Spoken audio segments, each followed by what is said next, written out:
Hello everyone, I am Dr. Atul Kumar Srivastava, MBBS MD, assistant professor in department of microbiology. और आज मैं M series में question number 3 discuss करने जा रहा हूँ। तो जो ये क्वेश्चन है कोरोना वायरस के ऊपर बेस है। तो आपको पहले भी बताया है कि जो कोरोना वायरस है ये एक रीसेंट ट्रेंड है। हर एग्जाम में 4 से 5 क्वेश्चन आपको मिलने ही मिलने हैं। इस बार के भी एग्जाम में एम्स में 5 क्वेश्चन एटलीस्ट आए थे कोरोना वायरस के ऊपर। और सबसे इम्पोर्टेंट बात कि इस क्वेश्चन का आंसर तो आपको एक लाइन में मिल जाएगा, लेकिन बहुत सारे नए कॉन्सेप्ट हैं, बहुत सारी नई चीज़ें हैं जो आपके लिए बिल्कुल न्यू हैं। तो हर कॉन्सेप्ट को बहुत डिटेल में डिस्कस किया है। तो उम्मीद है कि आपको आज के एक्सप्लेनेशन पसंद आएंगे। अगर आपको आज के एक्सप्लेनेशन पसंद आते हैं तो आप चैनल को लाइक कीजिए, सब्सक्राइब करिए, इंस्टाग्राम पर फॉलो करिए। Thank you very much and see you again. माँ सरस्वती को प्रणाम। आज एम्स की सीरीज में क्वेश्चन नंबर 3 डिस्कस करते हैं। Question number 3, biosafety level of कोविड-19 और SARS corona virus 2। Option A biosafety level 1, biosafety level 2, option C biosafety level 3, option D biosafety level 4। और सबसे इंपॉर्टेंट बात यह है कि ये तो एक क्वेश्चन की स्टार्टिंग है। सबसे पहला एग्जाम कोरोना के बाद एम्स को हुआ, उसके बाद पीजीआई चंडीगढ़ हुआ, फिर अभी डीएनबी होगा, उसके बाद नेट पीजी। तो बहुत सारे क्वेश्चन फ्रेम होने हैं। और अगर आपको लगा कि इस क्वेश्चन का मैं आंसर रट लेता हूँ, याद कर लेता हूँ और दूसरा क्वेश्चन आप सही कर लोगे, तो कभी नहीं कर पाओगे। क्योंकि इस चैप्टर में, इस टॉपिक में बहुत सारे बेसिक कॉन्सेप्ट हैं जिनको क्लियर करना आपके लिए बहुत जरूरी है। अदरवाइज आप रट नहीं सकते हो। पहली इंपॉर्टेंट बात। दूसरी इंपॉर्टेंट बात, जब ये एम्स में क्वेश्चन पूछा गया तो आपको पहले बताया कि क्वेश्चन कैसा है, मेमोरी बेस। तो अगर ये डायरेक्ट क्वेश्चन इस तरह से आता है कि बायोसेफ्टी लेवल ऑफ कोविड-19 सार्स कोरोना वायरस 2, तो इसमें 2 ऑप्शन की पॉसिबिलिटी है कि ऑप्शन बी और ऑप्शन सी दोनों हो सकता है। पेपर सेक्टर के दिमाग में क्या बात है वो एक अलग मैटर है।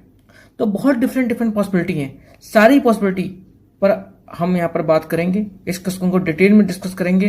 बहुत इंपॉर्टेंट टॉपिक है।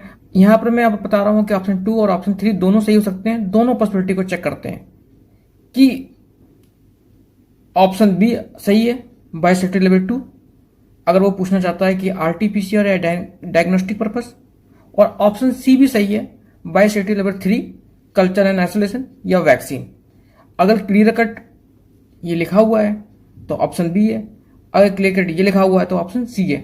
और सपोज करो कुछ भी नहीं लिखा हुआ है और ये क्वेश्चन आता है as it is PGI Chandigarh में, तो आपको पता है पीजीआई चंडीगढ़ में 2 ऑप्शन सही हो सकते हैं, तब दोनों ऑप्शन सही हैं, ऑप्शन बी और ऑप्शन सी। ये इमेज, आइडेंटिफाई द इमेज, ये क्वेश्चन आपको स्पॉटिंग में, नेट पीजी में एम से पूछा जाएगा कि इसको साइन को आइडेंटिफाई करना। 4 टाइप्स के बायोसेफ्टी लेवल्स होते हैं, बायोसेफ्टी लेवल 1, 2, 3, 4। जो लोएस्ट रिस्क वाले होते हैं बायोसेफ्टी लेवल 1 में होते हैं, और जिनका सबसे ज़्यादा रिस्क होता है वो कौन सा लेवल है, बायोसेफ्टी लेवल 4। तो ये चारों कैटेगरी के बारे में आपको पता होना चाहिए। कोरोना वायरस के ऊपर जितने भी क्वेश्चन बन सकते हैं इस टॉपिक पर सारे डिस्कस करते हैं अभी यहाँ पर। सबसे इंपॉर्टेंट बात, WHO ने 11 मार्च 2020 को यह अनाउंस किया था कि यह डिजीज पैंडेमिक हो गई है। तो आपको बिल्कुल ये डेट याद रखनी है, 11 मार्च 2020। जो कॉन्सेप्ट चल रहा है 2 बेस पर चल रहा है कि 2 तरह के हमने वर्क को डिवाइड कर रखा है, एक नॉन प्रोपोगेटिव डायग्नोस्टिक वर्क, दूसरा प्रोपोगेटिव डायग्नोस्टिक वर्क। तो नॉन प्रोपोगेटिव डायग्नोस्टिक वर्क है, अगर हमें वो करना है तो हम कौन सी लेवल डिजाइन करेंगे, बायोसेफ्टी लेवल 2। और अगर हमें प्रोपोगेटिव डायग्नोस्टिक वर्क करना है तो हमें कौन सा लेवल डिजाइन करना है, बायोसेफ्टी लेवल 3। BSL-2 लैब में क्या क्या कर सकते हैं, कौन कौन से ऐसे वर्क है जो नॉन प्रोपोगेटिव में आते हैं, sequencing, nucleic acid amplification test जिसको नेट बोलते हैं। इसका मतलब यह है कि अगर हमें न्यूक्लिक एसिड एम्प्लीफिकेशन करना होगा, PCR एनालिसिस करनी होगी, तो हम किस लेवल की लैब में करेंगे, BSL-2 लेवल की लैब में करेंगे। और 100% ओपन एंड आउट MCQ है आने वाले एग्जाम्स के लिए। अभी से मैं कह रहा हूँ 100% ओपन एंड आउट है कि इन्वेस्टिगेशन ऑफ चॉइस क्या है, RT-PCR। जो RT-PCR है, जो रियल टाइम PCR है, वो किस जीन को टारगेट करता है, ई जीन को और RDRP जीन को। तो पहले आपको दो जीन के नाम पता होना चाहिए, ई जीन और RDRP जीन, पहली बात। दूसरी इंपॉर्टेंट बात, जो ई जीन होता है वो स्क्रीनिंग पर्पस के लिए होता है कि एक बार आपने ई जीन आइडेंटिफाई कर लिया तो इसका मतलब ये बीटा कोरोना फैमिली के मेंबर हो गया, इंपॉर्टेंट।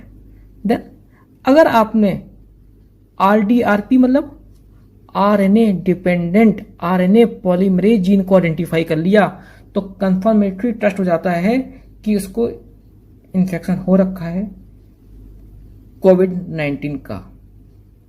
तो पहला ओपन आउट क्वेश्चन कि कौन कौन से जीन को आइडेंटिफाई करना है, ई जीन को, RDRP जीन, ई जीन जो यूज करते हैं स्क्रीनिंग पर्पस के लिए। Then RDRP gene RNA dependent RNA polymerase करते हैं कंफर्मेटरी के लिए, क्लियर। तो ये सारा जो वर्क है नॉन प्रोपोगेटिव वर्क है, किस लैब में करेंगे, BSL-2 लैब में, जिसको अलाउ किया है MCI ने मेडिकल कॉलेज के लिए। देन सबसे बड़ा कैच पॉइंट कि जितना भी डायग्नोस्टिक वर्क है, PCR एनालिसिस है, नेट है, सब BSL-2 में। और सबसे इंपॉर्टेंट बात एक और, non culture based diagnostic work, कहीं भी हम कल्चर नहीं कर रहे हैं वायरस का। अगर non culture based diagnostic laboratory work है तो हम किस में करेंगे, BSL-2 लैब में करेंगे।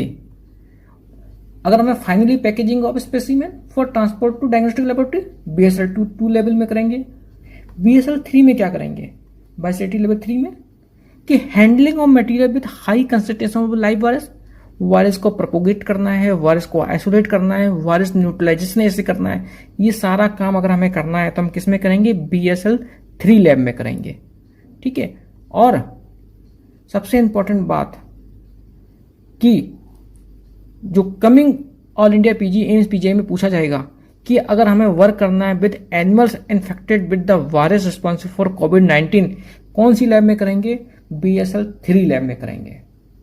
तो बिल्कुल क्लियर का डिमार्केशन है कि BSL-2 लैब में क्या क्या करेंगे, BSL-3 लैब में क्या क्या करेंगे। देन तो अगर आपको नेट सेल में रिवाइज करना है तो आपको बताते हैं जितनी भी डायग्नोस्टिक टेस्टिंग एक्टिविटी है सारी BSL-2 लैब में करेंगे, चाहे PCR हो, चाहे RNA एक्सट्रैक्शन हो, चाहे नेट हो, लेकिन नो कल्चर, कोई भी कल्चर नहीं करते, नॉन कल्चर बेस, क्लियर। तो यही पे लिखा है। इन्वेस्टिगेशन ऑफ चॉइस क्या है, RT-PCR। और अगर BSL-3 में करना है तो culture of specimen BSL-3, virus neutralisation ऐसे BSL-3, वायरस प्रोपोगेशन BSL-3। तो अगर आपको वैक्सीन बनानी है तो किस लैब में बनाएंगे, BSL-3। पूरे वर्ल्ड में चल रहा है कि इस कंट्री ने वैक्सीन बना ली है, तो अगर हमें वैक्सीन बनाने का काम करना है, हमें वायरस को प्रोपोगेशन करना है, न्यूट्रलाइजेशन करना है, कल्चर करना है, तो BSL-3 लैब में करेंगे। और अगर कोई work with animals infected with the virus responsible for कोविड-19 तब भी हम BSL-3 लैब में करेंगे। अब आते हैं क्वेश्चन पर, कैसे क्वेश्चन का पोस्टमार्टम करना है। बायोसेफ्टी लेवल ऑफ कोविड-19 सार्स कोरोना वायरस 2। अब आपको पता है कि लेवल 2 ऑप्शन आंसर होगा या लेवल 3 होगा। अगर हमें नॉन प्रोपोगेटिव वर्क करना है, लिखा हुआ अगर क्वेश्चन में कि नॉन प्रोपोगेटिव वर्क करना है, RT-PCR करना है, नेट करना है, तो किस में करेंगे, लेवल 2 में। अगर लिखा हुआ है कि वायरस को प्रोपोगेट करना है, वैक्सीन बनाना है, तो किस में करेंगे, 3 में। और मान लो अगर एज इट इज ये क्वेश्चन आता है PGI में तो बोथ ऑप्शन सही है, BSL-2 BSL-3। और मान लो ये क्वेश्चन एम्स में आता है तो पेपर सेटर के दिमाग में क्या चल रहा है ये उसको ही पता है कि वो क्या पूछना चाह रहा है, वैक्सीन बनाने के लिए, प्रोपोगेटिव वर्क के लिए कि नॉन प्रोपोगेटिव वर्क में। और अगर क्वेश्चन में क्लियर लिखा हुआ है कि वैक्सीन बनाने के लिए है तो 3 में, कल्चर के लिए तो 3 में, नॉन कल्चर बेस है 2 में, PCR लैब है 2 में, मेडिकल कॉलेज को किस लैब के लिए परमिशन मिली है इंडिया में, BSL-2 लैब के लिए। सारे ऑप्शन आपको याद हो गए। तो पहले आपको अगर बेसिक कॉन्सेप्ट क्लियर है तभी आप इस क्वेश्चन को ठीक कर सकते हो। Thank you very much, see you again.